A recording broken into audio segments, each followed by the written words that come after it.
வீடா சகாயமாதா இணையில்லா தேவமாதா பவவினை தீர்ப்பாள் பதமுனை சேர்ப்பாள் இதன் துணை சேர்ப்பாயே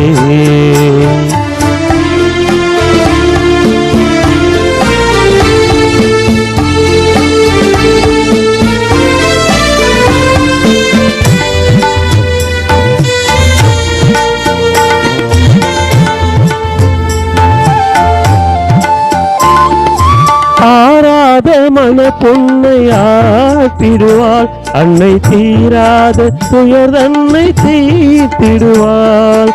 ஆராத மன பொன்னை ஆட்டிடுவாள் அன்னை தீராத துயர் தன்னை தீர்த்திடுவாள் மாறாத கொடுமை நீங்காத வறுமை